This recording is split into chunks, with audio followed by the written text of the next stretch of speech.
Tony Walker hangs out in cemeteries. He isn't visiting his loved ones or even attending a funeral. He's making TikTok videos. And give you some tips and tricks that you can help maintain our cemeteries and help keep the memory of your loved one alive. Tony, who works in information technology and is also an ordained minister, started cleaning up cemeteries after becoming interested in uncovering his family tree. I found several of my family members' gravestones, and they were in really poor condition.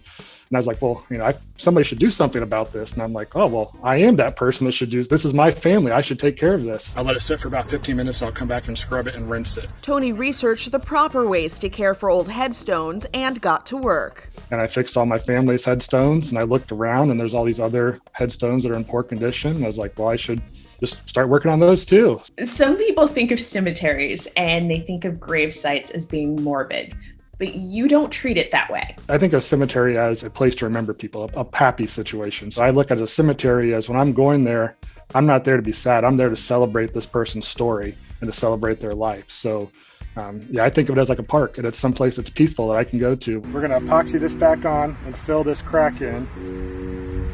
And then we're going to go ahead, clean this all up, and reattach it up there on top of this headstone. Tony's unusual TikToks are an education in historical preservation. Power washers should never be used on headstones. The stones are way too soft, and you can cause some serious damage by using a power washer on them. So no power washers. According to Tony, when you see a broken headstone, you can't automatically assume it was vandalism. There's a lot of other factors going to play here. There's environmental issues with flooding, the ground gives way, acid rain, tree limbs falling.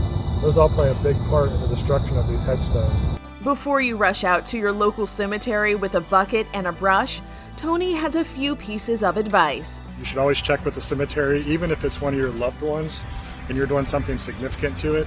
You should probably still go ahead and check with that cemetery. Send them a quick email. They're usually very responsive and very receptive. So there's a lot of education out there to make sure that people do the right things so that these headstones last many, many more hundreds of years. For Inside Edition Digital, I'm TC Newman.